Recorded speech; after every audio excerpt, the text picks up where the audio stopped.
Good afternoon everyone. New NCERT exercise solution में आज हम करने वाले हैं +2 एनसीईआरटी बायोलॉजी का chapter principle of inheritance and variation. इस चैप्टर का ये हमारा फर्स्ट पार्ट है। तो आज के इस वीडियो का हमारा फर्स्ट क्वेश्चन है, mention the advantage of selecting P plant for experiment bye Mendel. बताना है कि मेंडल ने गार्डन पी को ही एज एक्सपेरिमेंट प्लांट क्यों कंसीडर किया।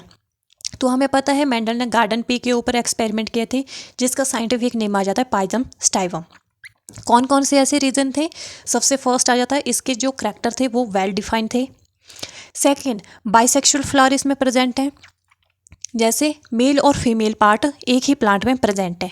अगर एक ही प्लांट में वो प्रेजेंट है तो प्रीडोमिनेंट है इसमें self fertilisation. Self fertilisation predominant है तो ये इजी टू हाइब्रिडाइज हो जाते हैं, इजी टू कल्टीवेट है, ये इजीली कल्टीवेट कर सकते हैं। और इनका लाइफ साइकिल शॉर्ट है, शॉर्ट लाइफ साइकिल में ही ये बहुत सारे सीड्स प्रोड्यूस कर सकते हैं। इन सारे करैक्टर की वजह से ही मेंडल ने क्या किया था, as a experiment plant garden pea को यूज़ किया था। सेकंड क्वेश्चन है, differentiate between dominance and recessive. इन दोनों के बीच में डिफरेंस बताना है। अब डोमिनेंस क्या होता है? एक कंडीशन हम बोल सकते हैं एलील की, जिसमें वो खुद को एक्सप्रेस करती है, चाहे उसके साथ में जो रिसेसिव एलील है वो प्रेजेंट हो चाहे ना हो। जो डोमिनेंट जीन होती है वो हमेशा ही खुद को एक्सप्रेस करती है, बट रिसेसिव में ऐसा नहीं होता है। वो डोमिनेंट जीन की प्रेजेंस में खुद को एक्सप्रेस नहीं करती है। जब डोमिनेंट जीन उसके साथ प्रेजेंट ना हो उसी टाइम ही वो खुद को एक्सप्रेस करेगी। डोमिनेंस में क्या होता है, एक कंप्लीट फंक्शनल एंजाइम की फॉर्मेशन होती है, जिसकी वजह से ये करैक्टर परफेक्टली एक्सप्रेस होते हैं। बट रिसेसिव में जो एंजाइम है उसकी फॉर्मेशन या तो फेल्ड रहती है या फिर इनकम्प्लीट रहती है, जिसकी वजह से वो डोमिनेंट जीन की या डोमिनेंट एलील की प्रेजेंस में खुद को एक्सप्रेस नहीं कर पाते हैं इन द हेटेरोजाइगस कंडीशन। क्योंकि जब उसके साथ डोमिनेंट जीन प्रेजेंट होगी तो वो क्या होगा, हेटेरोजाइगस कंडीशन में प्रेजेंट होगा। अब अगर हम इसके एग्जाम्पल देखें तो जो पी प्लांट है उसमें हमने देखा था उसकी टॉल हाइट होती है, राउंड सीड होते हैं। तो ये क्या है, डोमिनेंट करैक्टर आ जाते हैं इनके, जो हर एक सिचुएशन में अपने आप को एक्सप्रेस करते हैं या हर एक जनरेशन में एक्सप्रेस होते हैं। ये आ जाते हैं डोमिनेंट करैक्टर। सेकंड आते हैं रिसेसिव करैक्टर। इसमें जैसे अगर हम हाइट लें तो ड्वार्फ हाइट के जो प्लांट हैं वो खुद को हर एक जनरेशन में एक्सप्रेस नहीं करते हैं, और जो रिंकल सीड के प्लांट होते हैं वो भी हर एक जनरेशन में खुद को एक्सप्रेस नहीं करते हैं। तो ये क्या आ जाते हैं, रिसेसिव करैक्टर। ये आ गया इन दोनों में डिफरेंस। सेकेंड है होमोजाइगस एंड हेटेरोजाइगस इंडिविजुअल में डिफरेंस करना है। अब होमो means similar, hetero means dissimilar. Homozygous individual ऐसे हो जाएंगे जिनके पास एक करैक्टर के सिमिलर एलील प्रेजेंट है। जैसे एक ट्रेट है हमारे पास हाइट का, तो ये दोनों क्या आ जाते हैं, ये टॉल हाइट के लिए होमोजाइगस है। और स्मॉल टी क्या आ जाता है, homozygous for recessive character, that is dwarf height. Heterozygous में क्या होता है, इसमें डिसिमिलर एलील प्रेजेंट होती है एक ट्रेट के लिए। जैसे इसमें दोनों ही एलील हाइट के लिए, टॉल हाइट की एलील भी प्रेजेंट होगी एक, और एक ड्वार्फ हाइट की एलील भी प्रेजेंट होगी, तो ये आ जाता है हेटेरोजाइगस इंडिविजुअल। होमोजाइगस में क्या होता है, आइदर वो डोमिनेंट होगा आइदर वो रिसेसिव होगा। बट हेटेरोजाइगस में क्या होगा, वो उसके पास दोनों की है एलील होगी, ये होगी हेटेरोजाइगस कंडीशन। होमोजाइगस ये ट्रू ब्रीडिंग इंडिविजुअल होते हैं, मतलब इनसे आगे जो इंडिविजुअल बनते हैं या जो जनरेशन पास होती है, नई जनरेशन फॉर्म होती है, वो ट्रू होगी। अगर वो डोमिनेंट जीन्स की क्रॉसिंग हो रही है तो वो आगे भी डोमिनेंट जीन ही प्रोड्यूस करेंगे। बट हेटेरोजाइगस में ऐसा नहीं होता है। अगर वो हेटेरोजाइगस है किसी एक करैक्टर के लिए तो वो डोमिनेंट भी प्रोड्यूस करते हैं और रिसेसिव भी करते हैं आगे वाली जनरेशन में। होमोजाइगस में दो तरह के गैमेट की फॉर्मेशन होती है, जैसे आइदर ये कैपिटल टी की फॉर्मेशन करेंगे, आइदर ये स्मॉल टी की फॉर्मेशन करेंगे। क्योंकि ये क्या है, होमोजाइगस है। या तो जो डोमिनेंट वन होंगे वो कैपिटल टी की फॉर्मेशन करेंगे गैमेट के लिए, और जो रिसेसिव वन होंगे वो स्मॉल टी की फॉर्मेशन करेंगे गैमेट्स में। बट हेटेरोजाइगस में क्या होगा, ये दो टाइप के गैमेट प्रोड्यूस करेंगे। इनके पास कैपिटल टी की जीन भी होगी और स्मॉल टी की भी होगी, दो तरह के गैमेट इसमें प्रोड्यूस होंगे। ये आ जाता है हेटेरोजाइगस और होमोजाइगस इंडिविजुअल में डिफरेंस। देन आता है mono hybrid cross and di hybrid cross. Mono means single, di means two, mono hybrid मतलब इसमें जो पेरेंट्स हम लेंगे उनके पास, या क्रॉस करने के लिए जो हम पेरेंट्स लेते हैं उनके पास सिर्फ एक ही करैक्टर होगा, एक ही करैक्टर या कॉन्ट्रास्टिंग करैक्टर के बेस पर हम उनकी क्रॉसिंग करेंगे। एग्जाम्पल जैसे tall and dwarf P plant की हम क्रॉसिंग करते हैं, करैक्टर एक ही है बट दो फॉर्म में प्रेजेंट है, dominant and recessive, but character तो एक ही है, दैट इज हाइट, तो ये आ जाता है मोनो हाइब्रिड क्रॉस। नेक्स्ट है डाई हाइब्रिड क्रॉस, इसमें हम दो करैक्टर की क्रॉसिंग करवाते हैं पेरेंट के बीच में, ऐसे पेरेंट की क्रॉसिंग करवाएंगे जो डिफर करेंगे दो कॉन्ट्रास्टिंग करैक्टर, या जिनके पास दो करैक्टर प्रेजेंट होंगे। जैसे क्रॉस होता है डाई हाइब्रिड किसके बीच में, येलो एंड राउंड सीड के बीच में, येलो कलर के राउंड सीड होंगे और ग्रीन कलर के रिंकल सीड होंगे, येलो एंड राउंड आ जाते हैं डोमिनेंट वन और ग्रीन एंड रिंकल आ जाते हैं रिसेसिव वन। ये आ गया mono hybrid and di hybrid cross. Next is a diploid organism is heterozygous for 4 loci, how many types of gametes can be produce. सबसे पहले हमें पता होना चाहिए कि लोकाई क्या होता है, ये प्लूरल वर्ड है, सिंगल क्या होता है, लोकस होता है, ये एक क्रोमोसोम के ऊपर एक ऐसा प्लेस होता है जिसको ऑक्युपाई करते हैं जीन्स की एलील। ये जो ब्लू और रेड कलर में स्पेस दिखाई दे रहा है ये है जीन लोकस, यहाँ पे एलील्स प्रेजेंट है, मतलब जीन प्रेजेंट है यहाँ पे। होमोलोगस है तो एक एलील की एक यहाँ पे कॉपी है और एक यहाँ पे कॉपी है, तो ये आ गया लोकस। तो अगर कोई एक इंडिविजुअल में क्रोमोसोम के ऊपर 4 लोकाई प्रेजेंट है, मतलब एक यहाँ पे है, एक यहाँ पे, एक यहाँ पे, 4 है इस तरह के, तो एक लोकाई में अगर ये 2 टाइप के गैमेट प्रोड्यूस कर रहा है तो 4 में कितने करेगा। इसके लिए फॉर्मूला आ जाता है हमारे पास 2n, जहाँ पे n क्या होता है, नंबर ऑफ लोकाई होता है। तो 4 लोकाई अगर किसी ऑर्गेनिज्म के पास है एक क्रोमोसोम में तो वो करेगा 2⁴ के बराबर gamete produce, that is 16 types of gamete. Formula ये है गैमेट्स, नंबर ऑफ गैमेट्स को निकालने का, और इस क्वेश्चन में गैमेट्स आ जाएंगे 16। नेक्स्ट है explain the law of dominance using a monohybrid cross. Monohybrid cross की हेल्प से हमने लॉ ऑफ डोमिनेंस को एक्सप्लेन करना है। मोनोहाइब्रिड क्रॉस क्या होता है, जिसमें हम एक सिंगल ट्रेट के क्रॉसिंग करवाते हैं, चाहे जैसे हाइट का लिया इसमें, टॉल हाइट और ड्वार्फ हाइट। सबसे पहले हमें पता होना चाहिए कि लॉ ऑफ डोमिनेंस क्या होता है।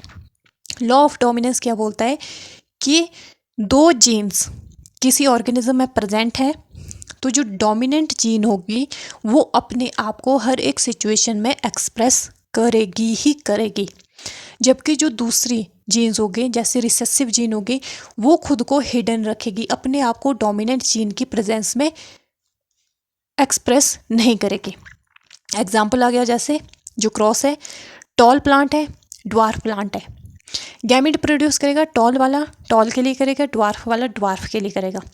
अब इन दोनों के जैसे F1 जनरेशन प्रोड्यूस होगी तो वो हेटेरोजाइगस होगी, उसमें दोनों ही तरह के करैक्टर प्रेजेंट हो गए। खुद को एक्सप्रेस किया, यहाँ पे खुद को एक्सप्रेस किसने किया, टॉल ने किया, डोमिनेंट वन ने यहाँ पे एक्सप्रेस किया। F1 जनरेशन में हर एक क्या हो गया, प्लांट डोमिनेंट हो गए, मतलब टॉल हाइट के हो गए। अब F1 जनरेशन की अगर हम सेल्फिंग करते हैं, सेल्फ फर्टिलाइजेशन होती है इसमें, तो ये 2 तरह के गैमेट प्रोड्यूस करेंगे, एक capital T small T, capital T small T. तो जो F2 जनरेशन हमें मिलती है उसमें हमें होमोजाइगस टॉल भी मिलते हैं, हेटेरोजाइगस टॉल भी मिलते हैं और होमोजाइगस ड्वार्फ भी मिलते हैं। इसमें कैपिटल टी का 1 मिलेगा, कैपिटल टी स्मॉल टी का 2 मिलेंगे और स्मॉल टी का 1 मिलेगा। अगर हम इसकी फिनोटिपिक और जीनोटिपिक रेशियो देखें, फिनोटिपिक रेशियो मीन्स हम इसकी बाहरी अपीयरेंस से जज कर रहे हैं कि ये कौन से टाइप का प्लांट है। देख के हमें पता चल रहा है कि टॉल हाइट के कितने प्लांट हैं, 3 प्लांट होंगे। देख के ही हमें पता चलेगा कि ड्वार्फ हाइट के या छोटी हाइट के कितने प्लांट हैं, तो वो 1 होगा। और अगर हम इसकी जीनोटिपिक रेशियो देखें तो इसमें 1 आ जाता है होमोजाइगस टॉल, 2 हेटेरोजाइगस टॉल और 1 होमोजाइगस ड्वार्फ। 1:2:1 ये है जीनोटिपिक रेशियो और 3:1 क्या आ जाती है फिनोटिपिक रेशियो, एक मोनोहाइब्रिड क्रॉस की, जिससे हम लॉ ऑफ डोमिनेंस को एक्सप्लेन करते हैं। नेक्स्ट क्वेश्चन है define and design a test cross. अब इसमें हमने टेस्ट क्रॉस बताना है। टेस्ट क्रॉस क्या होता है, इसमें एक ऑर्गेनिज्म हम लेते हैं रिसेसिव इंडिविजुअल, उस ट्रेट के लिए, किसी भी ट्रेट के लिए। अब मान लो हमारे पास कोई इंडिविजुअल है किसी ट्रेट का, हमें नहीं है पता कि वो कौन से ट्रेट का है।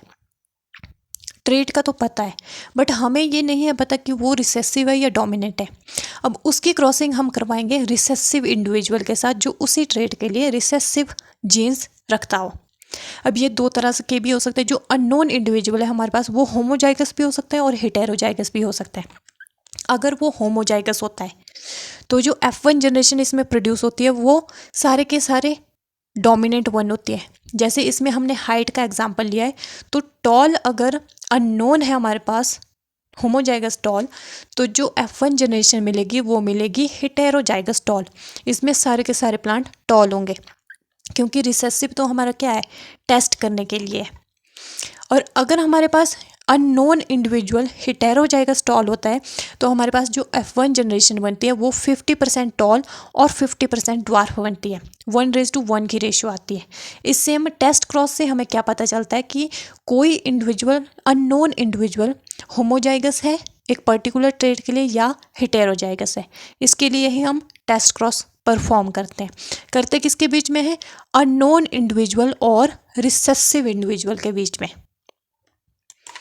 नेक्स्ट क्वेश्चन है, using a Punnett square work out the distribution of phenotypic feature in the first filial generation after a cross between a homozygous female and a heterozygous male for a single locus. कुछ नहीं है, इसमें हमने Punnett square बनाना है। किसके बीच का, एक है होमोजाइगस फीमेल हमारी, जैसे ये आ जाएगी होमोजाइगस फीमेल, हमने यहाँ पे लिया है ड्वार्फ हाइट के लिए, और एक हेटेरोजाइगस मेल, ये आ गया हेटेरोजाइगस मेल जिसको हमने लिया है, इसको भी हाइट के लिए लिया है हमने, हाइट का एग्जाम्पल लिया है हर एक क्वेश्चन में। हेटेरोजाइगस है, दो तरह के गैमेट प्रोड्यूस करेगा, capital T small T. Homozygous female है, सिंगल तरह के गैमेट प्रोड्यूस करेगी, स्मॉल टी। अब जो F1 जनरेशन इससे प्रोड्यूस होगी वो इस तरह की बनेगी। इसमें क्या होंगे, दो टॉल होंगे, जैसे ये दोनों हेटेरोजाइगस टॉल होंगे, कैपिटल टी भी इनके पास है और स्मॉल टी भी प्रेजेंट है, क्योंकि जो डोमिनेंट है वो हर एक सिचुएशन में खुद को एक्सप्रेस करेगा, तो ये दोनों क्या हो जाएंगे, टॉल हो जाएंगे। और लास्ट के दो क्या हो जाएंगे, ये ड्वार्फ आ जाएंगे। रेशियो क्या आ जाएगी, 1:1 आ जाएगी। अगर हम होमोजाइगस फीमेल और हेटेरोजाइगस मेल की एक सिंगल लोकस पे अगर वो उनकी जीन प्रेजेंट है, उनकी फर्स्ट जनरेशन को देखें, F1 जनरेशन को देखें, तो वो 1:1 आती है, जिसमें 2 टॉल और 2 ड्वार्फ प्लांट आते हैं। Next is when a cross is made between tall plant with yellow seed. ये हमें प्लांट दिया यहाँ पे, tall plant with yellow seed, और दूसरा दिया है tall plant with green seed. एक है tall with yellow seed, tall with green seed. अब इसमें हमने देखना है जो जनरेशन हमारे पास प्रोड्यूस होगी उसमें टॉल एंड ग्रीन कितने आते हैं और ड्वार्फ एंड ग्रीन कितने आते हैं। ये हमने पेरेंट्स ले लिए जो हमें क्वेश्चन में मेंशन है। गैमेट्स प्रोड्यूस करेगा, टॉल एंड येलो कितने करेंगे, 4 टाइप के गैमेट प्रोड्यूस करेगा, टॉल एंड ग्रीन 2 टाइप के गैमेट प्रोड्यूस करेगा। अब इसको हम पनेट स्क्वायर की हेल्प से अगर देखें तो ये 2 टाइप के गैमेट है, ये 4 टाइप के गैमेट है।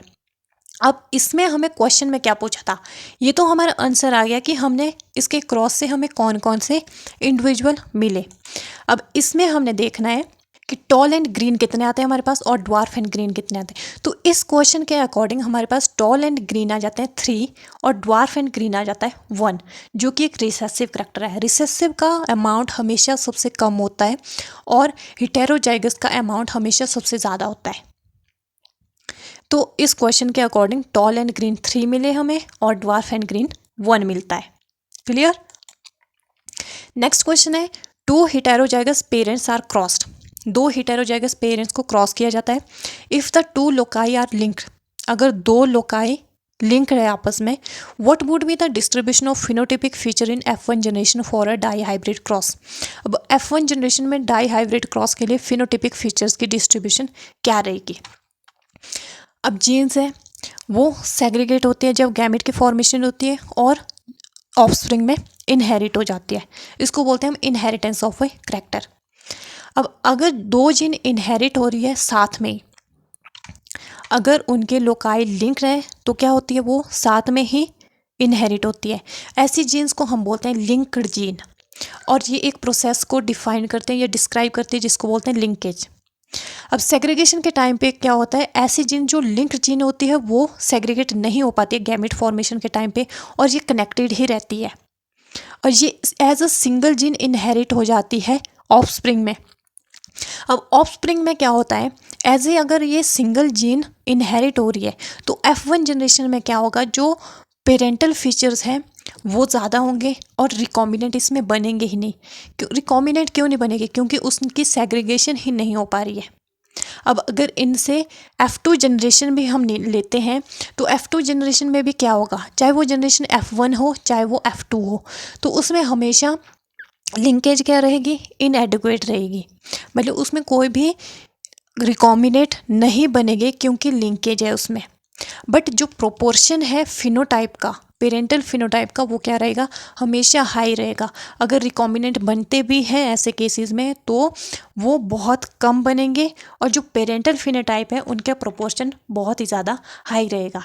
ऐसे केस में लिंकेज जहाँ पे शो होगी, जो जीन्स लिंकेज शो करेंगे उनमें पेरेंटल करैक्टर ज़्यादा होंगे। इसका एक कंक्लूज़न ये आ जाता है।